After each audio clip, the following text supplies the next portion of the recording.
Well, I believe that we left off on chapter 4. But first, let me check in a bit. How are you doing today?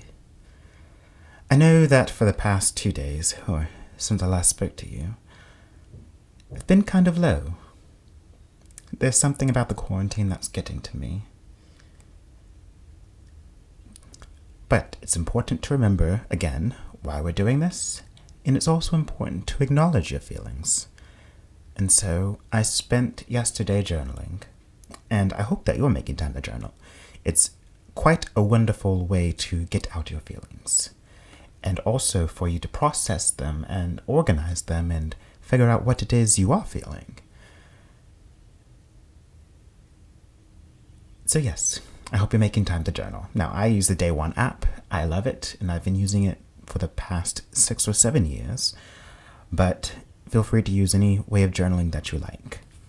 Now, did we leave from chapter 4? Yes. No. Yes, we did. We sure did. Sometimes Roman numerals confuse me. Sometimes everything confuses me. But let's begin, shall we? Chapter 4. The rabbit sends in a little bill. It was the white rabbit, trotting slowly back again, and looking anxiously about as it went, as if it had lost something, and she heard it muttering to itself, the Duchess. Oh, my dear paws, oh, my fur and whiskers, she'll get me executed as sure as ferrets are ferrets. Where can I have dropped them, I wonder? Alice guessed in a moment that it was looking for the fan and the pair of white kid gloves, and she very good-naturedly began hunting about for them, but they were nowhere to be seen. Everything seemed to have changed since her swim in the pool, and the great hall, with the glass table and the little door, had vanished completely. Very soon, the rabbit noticed Alice, as she went hunting about, and called out to her in an angry tone, "Why, Marianne, are you doing down here? Run home this moment and fetch me a pair of gloves and a fan. Quick, now!" And Alice was so much frightened that she ran off at once in the direction it pointed to without trying to explain the mistake that it had made. "He took me for his housemaid," he said to herself as she ran. "How surprised he'll be when he finds out who I am. But I'd better take him his fan and gloves. That is, if I can find them." As she said this, she came upon a neat little house, on the door of which was a bright brass plate with the name W. Rabbit engraved upon it. She went in without knocking, and hurried upstairs, in great fear lest she should meet the real Marianne, and be turned out of the house before she had found the fan and gloves. "How queer it seems," Alice said to herself, "to be going messages for a rabbit. I suppose Dinah will be sending me on messages next." And she began fancying the sort of thing that would happen. "Miss Alice, come here directly and get ready for your walk. Come in a minute, nurse. But I've got to watch this mouse hole till Dinah comes back, and see that the mouse doesn't get out. Only I don't think," Alice went on, "that they'd let Dinah stop in the house if it began ordering people about like that. I don't think so either."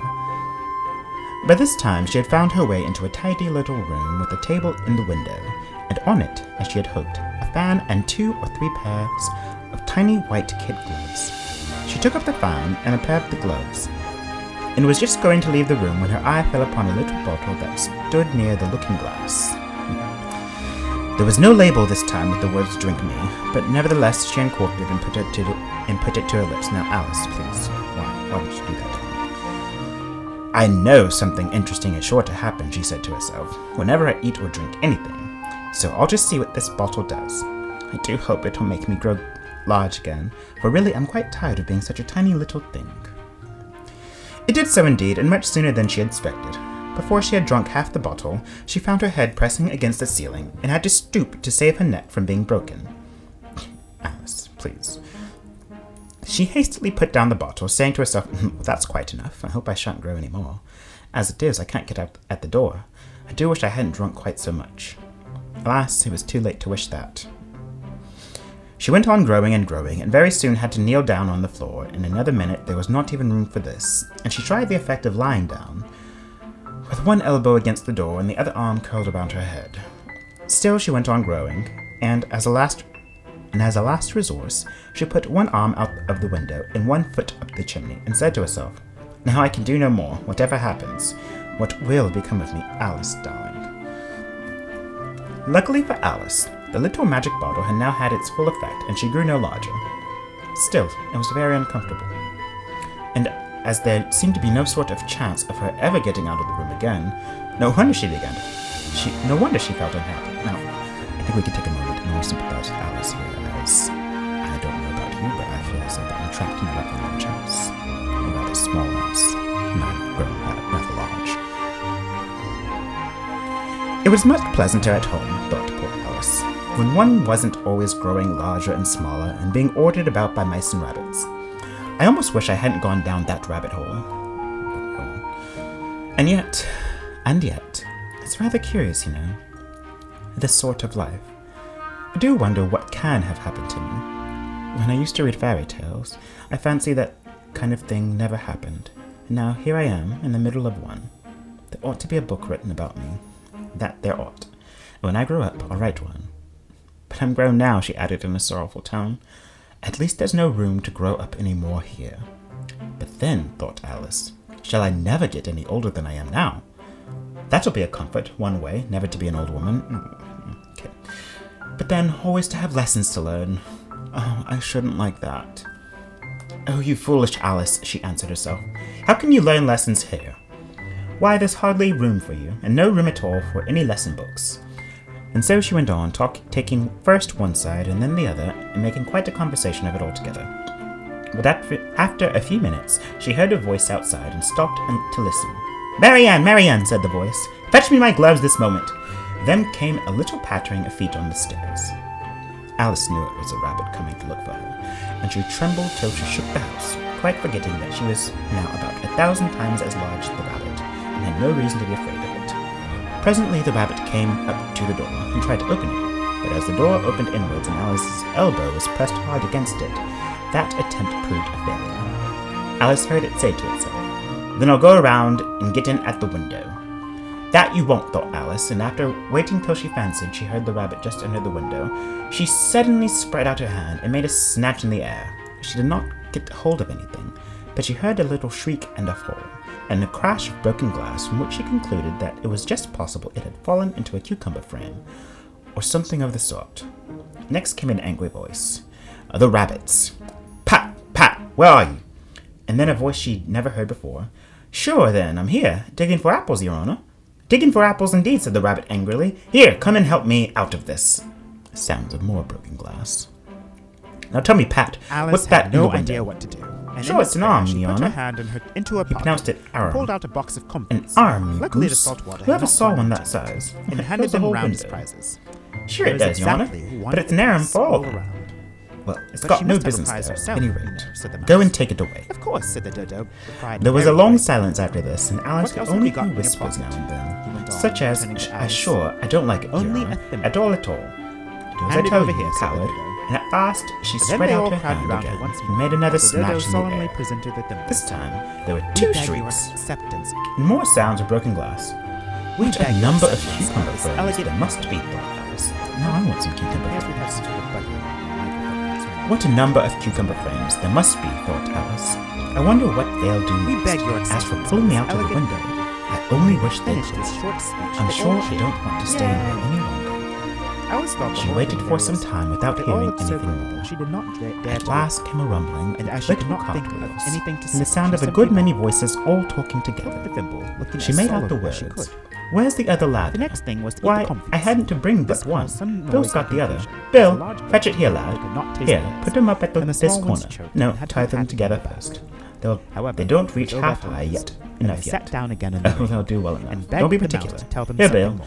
Catch hold of this He rope. promised to Will tell the me your roof history, bear? you know, said Alice. Mind that And loosely. why Oh, is it's it coming down. Heads that below. A hate loud crash. C Now, who and did D? that? It was She Bill, I added, fancy. whisper. Who's to go down the I'm afraid chimney? that it would be a Nay, thimble. I shan't. You do it. That I won't. Mine then. is a long Bill's and got to sad go tale, down. said Here, the Bill. mouse. The master says Turning you've got to to go Alice down the and chimney. sigh. Oh, so Bill's got to come down the It is a chimney. very long hasn't he? tale Said indeed, Alice to certainly. herself. Why? They seem to Going to put pause everything for upon Bill. noise. I wouldn't be in Bill's There's place a for a lorry good going deal. by. A lorry. This fireplace is Yeah, narrow, surely to be shall sure, but I continue. think I can kick It is a long tale, certainly. She said drew her Alice, foot as looking far down down at the one chimney of as she mouse's could, and tail. waited till she heard a Why do little you call it animal. sad? She couldn't guess And she kept on She couldn't guess puzzling what while sort the it mouse was. speaking. Scratching and scrambling about While the mouse in the was speaking, chimney, so that close her above. idea of the tale was Then something saying like, to herself, "This Fury is Bill." said to a mouse that he met in the house, and that his She gave word one broke the sharp law. kick I will and waited to prosecute see you. what would happen next. Come, I'll take no denying. And the You first must thing have she a heard was a trial, general for really chorus this of, morning I "There goes Bill!"